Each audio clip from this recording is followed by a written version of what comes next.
बिस्मिल्लाहिर्रहमानिर्रहीम। शुक्र अल्लाह के नाम से जो बड़ा मेहरबान और नहायत रहम करने वाला। अस्सलाम वालेकुम। तो कैसे आप सब? आज हम बना रहे हैं बहुत ही ज़बरदस्त साग जो कि बेपनाह फ़ायदा रखता है, बहुत सारी बीमारियों के लिए बहुत ज़्यादा मुफीद है।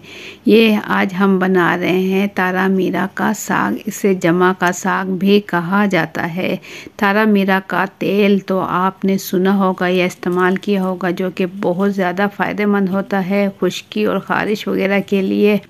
और ये साग बेपनाह फ़ायदा रखता है, ब्लड प्रेशर को कंट्रोल रखता है और ये शुगर के लिए बहुत ज़बरदस्त है। और ये जिस्म में दर्द, घुटनों वगैरह में दर्द के लिए भी बहुत ही अफादियत रखता है। ये साग थोड़ा सा तेज़ होता है लेकिन ये अफादियत के लिहाज से बेपनाह फ़ायदा रखता है।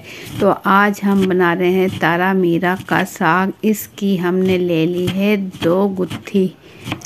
तो साग की रेसिपी शुरू करने से पहले चैनल पर न्यू है तो सब्सक्राइब कर लें। वीडियो पसंद आए तो एक प्यारा सा लाइक और एक प्यारा सा कमेंट कर दें। वीडियो अपनी फैमिली और फ्रेंड के साथ ज़रूर शेयर करें ताकि हर कोई फ़ायदे उठा सके इस बेपनाह फ़ायदा रखने वाले तारा मीरा के साग से। और बहुत आसानी के साथ, बहुत ही कम टाइम में और बहुत ही जायकेदार और मज़ेदार ये साग बनने वाला है। तो झटपट से बगैर टाइम ज़ाय किए बहुत ही मज़ेदार साग की रेसिपी शुरू करते हैं। बिस्मिल्लाहिर्रहमानिर्रहीम। सेहत और जायके से भरपूर तारा मीरा का साग बनाने के लिए यहाँ हमने ले ली है साग की 2 गुत्थी लेकर हम इसे पकाएंगे। ये साग सरसों के साग से थोड़ा सा महंगा मिलता है लेकिन ये फ़ायदे के लिहाज से बेपनाह फ़ायदा रखता है। तो इसकी हम बिल्कुल बारीक बारीक कटिंग कर लेंगे। कटिंग करने के बाद इसे हम अच्छा सा धो लेंगे 2 से 3 मरतबा पानी में। और इसके बाद देगची में डाल लेंगे साग। अच्छे से धोने के बाद एक खुली सी देगची लेंगे, चूल्हे पर रखकर तमाम साग इसमें निकाल देंगे। और साथ में इसमें डाल देंगे हम पालक। 2 गुत्थी हमने साग के ली और 1 गुत्थी हमने ले ली पालक की। पालक हमने थोड़ा सा मोटा मोटा कट कर लिया है क्योंकि पालक बहुत ही जल्दी पक जाता है और साग के साथ पकाया जाए तो साग भी जल्दी बन जाता है। पालक की वजह से पालक आप साथ डालें तो कोई भी साग हो वो जल्दी तैयार होगा। 1 गिलास हम पानी का डालकर ढककर इसे पकाएंगे। अगर आप इसे हल्की आंच पर पकाएं तो पानी ना डालें, तेज़ आंच पर पकाएं तो 1 गिलास पानी डाल दें। तो यहाँ मैंने ले ली है 5 से 6 हरी मिर्चें ले ली है। इसकी डंडियों की कटिंग कर देंगे। डंडियों की कटिंग करने के बाद मिर्चों की कटिंग कर लेंगे हम। थोड़ा मोटा मोटा कटिंग कर लें तो कोई मसला नहीं, या बारीक कटिंग कर लें। मैंने यहाँ थोड़ी मोटी मोटी कटिंग की है। साग जो हमने पकने के लिए रखा है, साग में हरी मिर्चें डाल देंगे। इसमें हल्का सा चम्मच चलाएंगे ताकि जो मिर्चें हमने डाली हैं ये भी अच्छे से गल जाए। और इसके बाद ढककर इसे पकने के लिए छोड़ देंगे मीडियम टू हाई फ्लेम पर। 4 से 5 मिनट ही लगेंगे साग बनने में। तो इतनी देर में हम ले लेंगे लहसुन। लहसुन की ये हमने ले ली है 1 पोथी। देसी लहसुन है मेरे पास छोटे साइज़ का। इसे हमने अच्छे से छील लिया और छीलने के बाद कटिंग बोर्ड पर कुछ इस तरीके से इसकी कटिंग कर लेंगे। बिल्कुल बारीक बारीक कटिंग करेंगे। लहसुन का हम तड़का लगाएंगे जो कि साग में बहुत ही जायका देता है और बहुत ही मज़े का साग लगता है। तड़के आप लहसुन का लगाएं जो कि बहुत ज़बरदस्त लगता है। लहसुन की कटिंग करने के बाद हम साग देख लेंगे। देखिए माशाल्लाह से साग जो है कलर इसका बिल्कुल वही है, कलर बिल्कुल भी इसका चेंज नहीं हुआ और साग अच्छे से गल चुका है। देखें तोड़कर मैं कोई डंडी साग के दिखाऊँ। ये देखें अच्छे से पिस रही है साग, इसका मतलब है रेडी हो चुका है और पानी भी इसका खुश्क हो चुका है। इसके बाद हम इसे रख लेंगे रुमाल पर, रोटी वाले रुमाल पर रख कर इस तरीके से हम इसे घोटने की मदद से इसे बिल्कुल बारीक पीस लेंगे। देगची के नीचे रुमाल रखने का मकसद ये है कि इससे देगची नहीं हिलेगी और बहुत ही आसानी के साथ हम इसे घोटने की मदद से बिल्कुल बारीक पीस सकते हैं। आप चाहे तो इसे ग्राइंडर मशीन में भी कर सकते हो, लेकिन घोटने की मदद से थोड़ा सा साग मोटा मोटा रहेगा जो कि खाने में बहुत ज़ायके दार लगता है और बहुत ही मज़े का लगता है। तो इस तरीके से बहुत ही आसानी के साथ साग गरम गरम होगा, जितना अपनी ही जल्दी ये पीस भी जाएगा। घोटने की मदद से ज़्यादा टाइम नहीं लगेगा। अगर आप ग्राइंडर मशीन में जग में करोगे तो साग आपको ठंडा करना पड़ेगा, उसके बाद आप इसे कर सकते हो। 3 से 4 मिनट लगेंगे साग हमारा तैयार होने में। तो इसमें हम डाल देंगे तकरीबन 2 चाय के चम्मच आटा डाल देंगे। आटा आप गंदम का या मकई का या बाजरे का आटा आप इसमें ऐड कर सकते हो। मैंने इसमें डाला है गंदम का आटा, ताकि जो साग हम तैयार कर रहे हैं ये लेसदार और जायकेदार तैयार हो।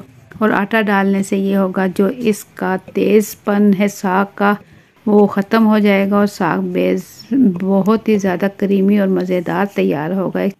साग अच्छा सा घोटने के बाद हमने इसे चूल्हे पर रख दिया। देखें कितना खूबसूरत ग्रीन कलर का साग तैयार हो रहा है। इसमें डाल देंगे 1 चाय का चम्मच कुटी हुई लाल मिर्च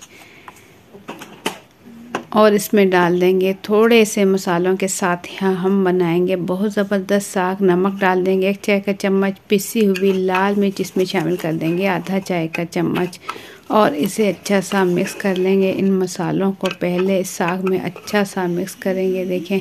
और इसके बाद इसमें डालेंगे हम दही। 1 कप दही, गाढ़ा दही है मेरे पास, घर का बना हुआ दही है। 1 कप दही डाल देंगे और इसमें 1 कप ही डाल देंगे पानी, क्योंकि हम इसे पकाएंगे, पक कर ये गाढ़ा होगा। और दही का इस्तेमाल करें आप, टमाटर से बेहतर है आप साग के अंदर दही का इस्तेमाल करें। इससे जायका बहुत ज़बरदस्त आएगा साग का। और दूसरा ये कि इससे क्रीमी साग तैयार होगा। पहले इसे अच्छा सा मिक्स करेंगे। चूल्हा हम कर लेंगे ऑन, मीडियम फ्लेम पर इसे हम पकाएंगे। साग पककर मज़ीद थोड़ा गाढ़ा हो जाएगा। इसे अच्छा सा पहले मिक्स करेंगे ताकि जो हमने इसके अंदर गाढ़ा दही मिक्स किया अच्छे से मिक्स हो जाए। तो साग देखें पकने लगा है। 3 से 4 मिनट हम साग इसी तरीके से पकाएंगे और वक्फे वक्फे से इसमें चम्मच चलाते रहेंगे ताकि साग नीचे से लगे नहीं या जले नहीं। हल्के हल्के हाथों से इसमें चम्मच चलाते रहेंगे। 4 से 5 मिनट पकाएंगे हम साग और इसके बाद हम साग में तड़का लगाएंगे। देखिए फ्लेम इसकी मीडियम टू हाई रखी हुई है मैंने और साग ज़बरदस्त यहाँ हो रहा है तैयार। यहाँ पर अगर आप लोगों को मेरी ज़रा सी भी वीडियो पसंद आए तो एक प्यारा सा लाइक कर लें। चैनल पर न्यू हैं तो सब्सक्राइब कर लें। वीडियो अपनी फैमिली और फ्रेंड के साथ ज़रूर शेयर करें ताकि हर कोई बना सके बआसानी ये बहुत ही ज़बरदस्त तारा मीरा का साग। तो साग चूल्हे से उतार देंगे और इसमें रख देंगे एक छोटी सी कढ़ाई और इसमें डाल देंगे तकरीबन आधा कप कुकिंग ऑयल। अगर आपके पास देसी घी है तो देसी घी का तड़का लगाएं, नहीं है तो कुकिंग ऑयल का भी लगा सकते हैं। और जो हमने बारीक लहसुन की कटिंग की थी वो इस टाइम इसमें डाल देंगे। 5 से 6 लाल गोल मिर्चें हैं मेरे पास, साथ ही लहसुन के हम साथ ही ऑयल में डाल देंगे और मीडियम फ्लेम पर हम इसे पकाएंगे। इतना पकाएंगे कि लहसुन का कलर गोल्डन होने लगे, उस टाइम तक हम इसे पकाएंगे। हल्का हल्का साइडों से चम्मच हिलाते रहेंगे ताकि लहसुन जो है साइडों से पकने लगता है और बीच से कच्चा ना रह जाए। तो साइडों से हल्का हल्का चम्मच चलाते रहेंगे ताकि लहसुन हर साइड से बहुत ही ज़बरदस्त कलर के साथ तैयार हो। ये देखिए माशाल्लाह से खूबसूरत सा इसका कलर आ चुका है और देखिए अच्छी खासी गर्म है। तो बस इस टाइम हम चूल्हा बंद कर देंगे और इसी छोटी क्योंकि कढ़ाई है इसके अंदर हम साग निकाल लेंगे। जो हमने साग तैयार किया है इसी कढ़ाई के अंदर हम साग निकाल लेंगे। आप चाहें तो ऑयल साग के अंदर डाल सकते हो। देखिए बहुत ही कम टाइम में क्योंकि साग तैयार हुआ है तो इस वजह से इस साग का कलर बिल्कुल भी ख़राब नहीं हुआ। ग्रीन साग है और बहुत अच्छे से पक भी गया है, गल चुका है। तो ज़बरदस्त साग हमारा बिल्कुल रेडी हो चुका है। चूल्हा हम बंद कर चुके हैं। जो हमने तड़का तैयार किया इसके अंदर साग डाल चुके हैं और इसे इस टाइम अच्छा सा मिक्स कर लेंगे।